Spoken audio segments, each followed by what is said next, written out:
Pada waktu itu, Yehuda meninggalkan saudara-saudaranya dan menumpang pada seorang Adulam yang namanya Hira. Di situ Yehuda melihat anak perempuan seorang Kanaan. Nama orang itu ialah Shua. Lalu Yehuda kawin dengan perempuan itu dan menghampirinya. Perempuan itu mengandung, lalu melahirkan seorang anak laki-laki dan menamai anak itu Er.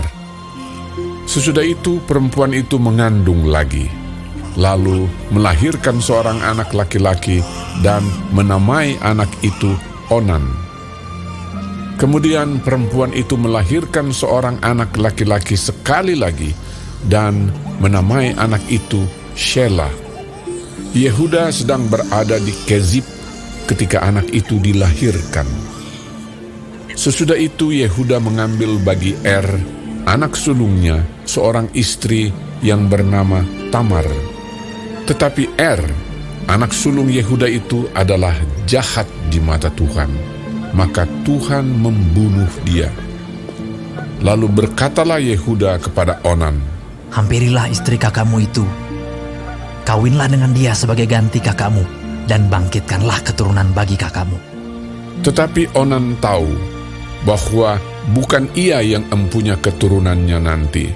Sebab itu setiap kali ia menghampiri istri kakaknya itu, ia membiarkan maninya terbuang, supaya ia jangan memberi keturunan kepada kakaknya. Tetapi yang dilakukannya itu adalah jahat di mata Tuhan, maka Tuhan membunuh dia juga. Lalu berkatalah Yehuda kepada Tamar, menantunya itu, "Tinggallah sebagai janda di rumah ayahmu, sampai anakku Shelah itu besar." Sebab pikirnya, jangan-jangan ia mati seperti kedua kakaknya itu. Maka pergilah Tamar dan tinggal di rumah ayahnya. Setelah beberapa lama, matilah anak Shua, istri Yehuda. Habis berkabung, pergilah Yehuda ke Timna, kepada orang-orang yang menggunting bulu domba-dombanya bersama dengan Hira, sahabatnya, orang Adulam itu. Ketika dikabarkan kepada Tamar, "Bapak mertuamu sedang di jalan ke Timna untuk menggunting bulu domba-dombanya," maka ditanggalkannya lah pakaian kejandaannya. Ia bertelekung dan berselubung, lalu pergi duduk di pintu masuk ke Enaim yang di jalan ke Timna. Karena dilihatnya bahwa Shelah telah menjadi besar, dan dia tidak diberikan juga kepada Shelah itu untuk menjadi istrinya. Ketika Yehuda melihat dia, disangkanyalah dia seorang perempuan sundal, karena ia menutupi mukanya. Lalu berpalinglah Yehuda mendapatkan perempuan yang di pinggir jalan itu, serta berkata, "Marilah, aku mau menghampiri engkau." Sebab ia tidak tahu bahwa perempuan itu menantunya. Tanya perempuan itu, "Apakah yang akan kau berikan kepadaku jika engkau menghampiri aku?" Jawabnya, "Aku akan mengirimkan kepadamu seekor anak kambing dari kambing dombaku." Kata perempuan itu, "Asal engkau memberikan tanggungannya sampai engkau mengirimkannya kepadaku." Tanyanya, "Apakah tanggungan yang harus kuberikan kepadamu?" jawab perempuan itu, "Cap materaimu, serta kalungmu, dan tongkat yang ada di tanganmu."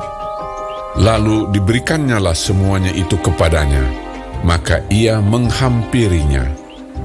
Perempuan itu mengandung daripadanya. Bangunlah perempuan itu, lalu pergi.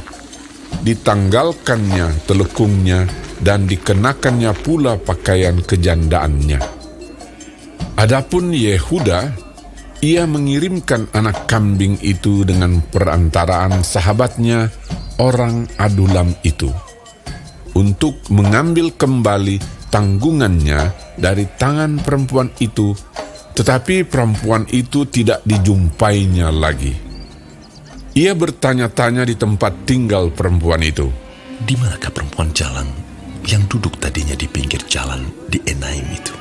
Jawab mereka, Tidak ada di sini perempuan jalang. kembalilah ia kepada Yehuda dan berkata, Tidak ada kujumpai dia. Dan juga orang-orang di tempat itu berkata, "Tidak ada perempuan jalang di sini." lalu berkatalah Yehuda, Biarlah barang-barang itu dipegangnya, supaya kita jangan menjadi buah olok-olok orang. Sungguhlah anak kambing itu telah kukirimkan, tetapi engkau tidak menjumpai perempuan itu. Sesudah kira-kira 3 bulan dikabarkanlah kepada Yehuda, Tamar menantumu bersundal, bahkan telah mengandung dari persundalannya itu. lalu kata Yehuda, Bawalah perempuan itu, supaya dibakar. waktu dibawa, perempuan itu menyuruh orang kepada mertuanya mengatakan, Dari laki-laki yang mempunyai barang-barang inilah aku mengandung. juga dikatakannya, Periksalah, siapa yang mempunyai capat terai serta kalung dan tongkat ini? Yehuda memeriksa barang-barang itu lalu berkata, Bukan aku, tetapi perempuan itulah yang benar, karena memang aku tidak memberikan dia kepada Shelah, anakku. dan ia tidak bersetubuh lagi dengan perempuan itu. Pada waktu perempuan itu hendak bersalin, nyatalah ada anak kembar dalam kandungannya. Dan ketika ia bersalin, seorang dari anak itu mengeluarkan tangannya, lalu dipegang oleh bidan, diikatnya dengan benang kirmisi, serta berkata, Inilah yang lebih dahulu keluar.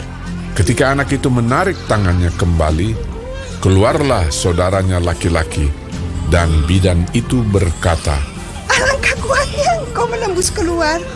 maka anak itu dinamai Peres.